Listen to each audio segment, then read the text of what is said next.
సంతోషంగా ఉండడం దేవుని చిత్తం. హల్లెలూయా! ఆయన బిడ్డలమైన మనం ఎల్లప్పుడూ ఎలా ఉండాలంట? హ్యాపీగా ఉండాలంట. ఆనందంగా ఉండాలంట. ఏడుస్తా, ఏవండీ ముక్కుతా, మూలుగుతా, సణుగుతా, గొణుగుతా, నిందలు, నేరారోపణలు చేస్తా, ఏవండీ ఊగిపోతా, ఏవండీ అసూయతో, ద్వేషంతో, కుళ్ళుతో, కుతంత్రాలతో, మదమత్సరాలతో మండిపోతా, రగిలిపోతా. ఇది దేవుని చిత్తం గాదు. నువ్వు అలా ఉండటం దేవుని చిత్తం గాదు.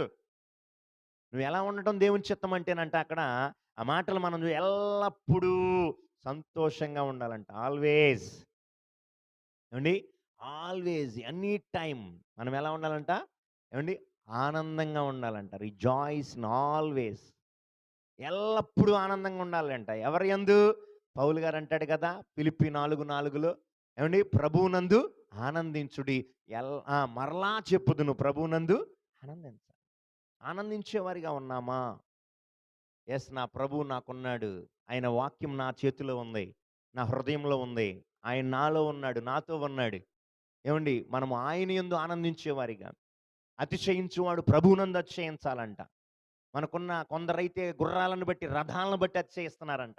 నువ్వు దేన్ని బట్టి అతిశయిస్తున్నావు? దేన్ని బట్టి ఆనందిస్తున్నావు? జాగ్రత్త. ఈ లోకంలో వెండి, బంగారు, వజ్ర, వైడూర్యాలను బట్టి నువ్వు ఆనందిస్తున్నట్లయితే అవి ఉన్నంత కాలమే నీ ఆనందం. ఆ వెండి, ఆ బంగారం, వజ్రాలు, వైడూర్యాలు, ఆ ఉద్యోగాలు, ఆస్తులు, అంతస్తులు, పొలాలు, నీ విల్లాలు గనక పోయినయా, నీ జీవితం అంతా విచారమయం, దుఃఖమయమే. సో నువ్వు వాటిని బట్టి ఆనందించొద్దు సుమా. నువ్వు దేవుని బట్టి ఆనందించు. ఎల్లప్పుడూ ప్రభువునందు ఆనందించుడి. మరలా చెప్పుదును ఆనందించుడు అంటున్నాడు. సో నువ్వు ప్రభువులో ఆనందించడం నేర్చుకో. Yes, my joy in Jesus. యేసయ్యలోనే మన ఆనందం.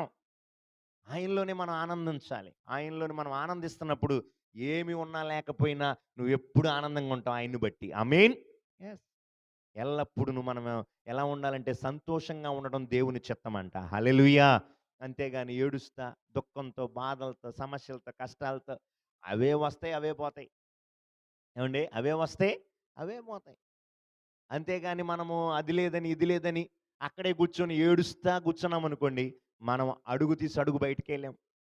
గుర్తుపెట్టుకోండి, మన జీవితంలో మనము ఆయన్ని బట్టి ఆనందించడం నేర్చుకున్నప్పుడు, మనము ఆ విధంగా ముందుకు నడుస్తున్నప్పుడు, మన జీవితం పట్ల దేవుని యొక్క చిత్తము మనము నవ్వుతూ ఉంటాం ఆయన చిత్తం. హల్లెలూయా! యెస్. మనం ఆనందంగా ఉండటం దేవుని చిత్తమండి. ఆయనిచ్చిన రక్షణను బట్టి మనం ఆనందించేవారిగా ఉన్నామా? ఈ రాత్రి ఎల్లప్పుడూ మనం ఆనందంగా ఉండాలంట అంటున్నాడు. ఎల్లప్పుడూ సంతోషంగా